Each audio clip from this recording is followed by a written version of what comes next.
Even though we're approaching the winter holiday season, let's get a little bit patriotic today.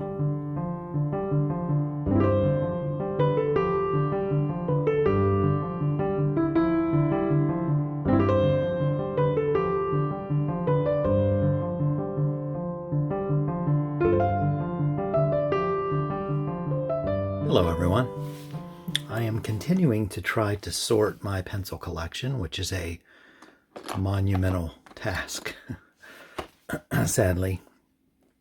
And I wanted to share an interesting pencil with you today. There are lots of them in here that I hope to eventually share.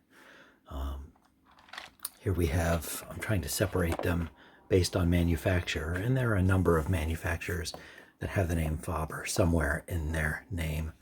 And just based on the number of pencils I have, right now I have them all combined together. So we have things like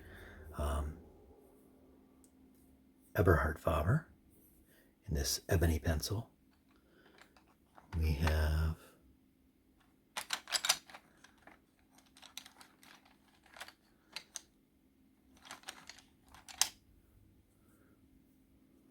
Faber Castell, this lovely pink American pencil.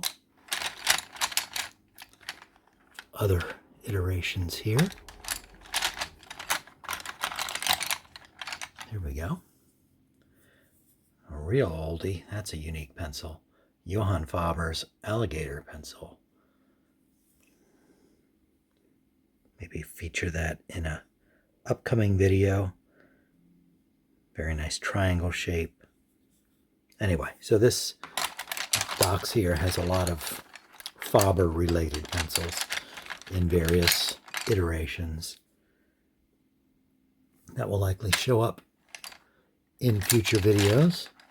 But today I wanted to focus on this curiously named pencil labeled as Faber Castell, number 340, product number, Patriotic-Semester.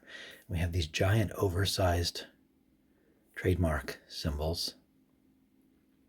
This is a mini jumbo, some intermediate sized pencil, very similar to one of my favorite pencils, the Linton Columnist.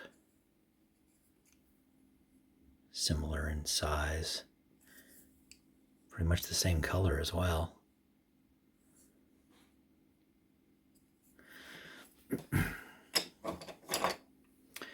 But red finish, Patriotic-Semester. Still have no idea what that name signifies.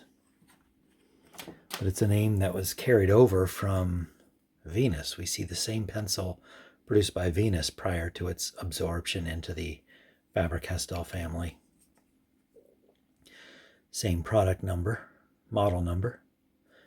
The only difference, well, there's a few differences here, but you can see one says Venus, one Faber Castell. Doesn't have the ridiculous trademark symbols, which I like it better without. Has, I think, a better paint job on the Venus version. So there was some quality loss in the transition. Everything else appears to be very similar. If anyone knows why it's called Patriotic-Semester, they also had a pencil simply called Semester. I don't know what made this particular one more patriotic than the other. But let's, I have a few of these, so I'm going to sharpen one up, the Faber Castell version, and we'll try it alongside this Venus and see how they do. Okay, so there was no way that my go-to sharpener, the claw, or its more recent cousin, could handle a pencil of this diameter. So I had to go to the wall-mounted Sanford Giant. Got a point on there. So we've got two different iterations. The newer, neither of these is still made, by the way, of course. The newer and the older. Let's try the Faber Castell, since that's the subject of today's video. Let's see how it does. Let me zoom in here a little bit.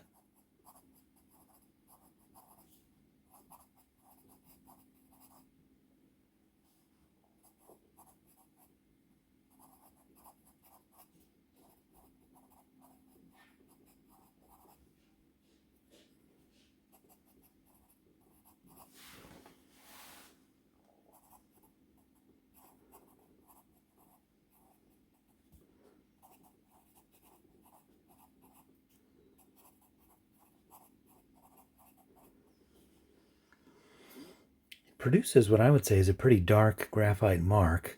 Part of that may just be the thickness of the graphite, or maybe the thickness of the graphite allows for a softer graphite and clay mixture, producing the dark line.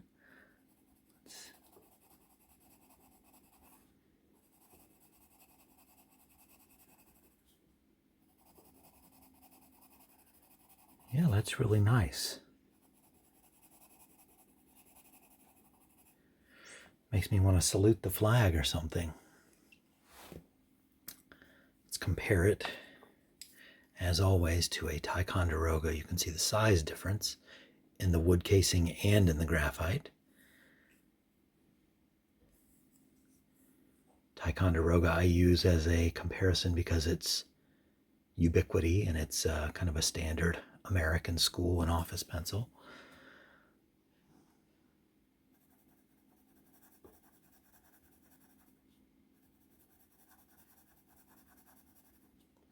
Trying to use the same amount of pressure.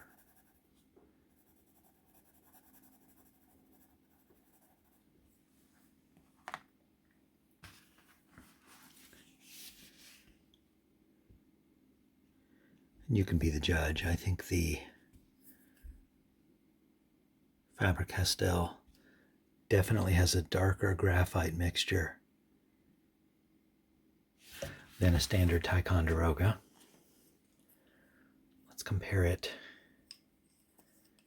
to its older cousin.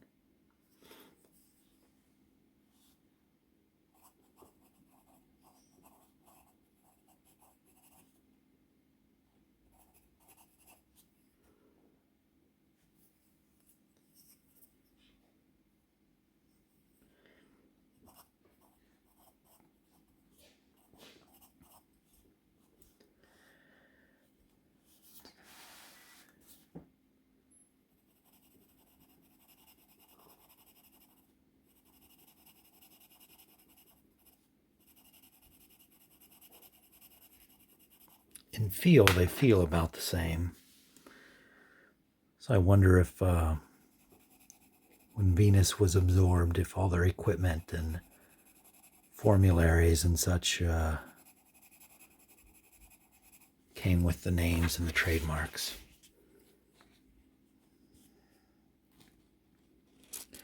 I wouldn't be able to tell the difference, and the feel and sound, the vibration, all of that is about the same. So essentially the same pencil, maybe made on the same machinery to the same specifications. But there you have it, the Patriotic-Semester. It's in a medium size that I tend to prefer, like in the Ticonderoga Laddie. It also comes without an eraser like the Laddie, although the Laddie is available with an eraser. And this tends to be the size and shape of pencil, well, the size of pencil that I prefer. A perfect pencil would also be, while in that size, would have this Tri-Rex shape, but only one company produces that. Thanks for hanging out with me today and looking at this interesting Faber Castell pencil and its ancestor. Maybe I'll pull out some more interesting pencils from that Faber box or hit up one of the other manufacturers for the next video. Who knows? Either way, I appreciate you stopping by. Thanks for watching and hope to see you here again next time.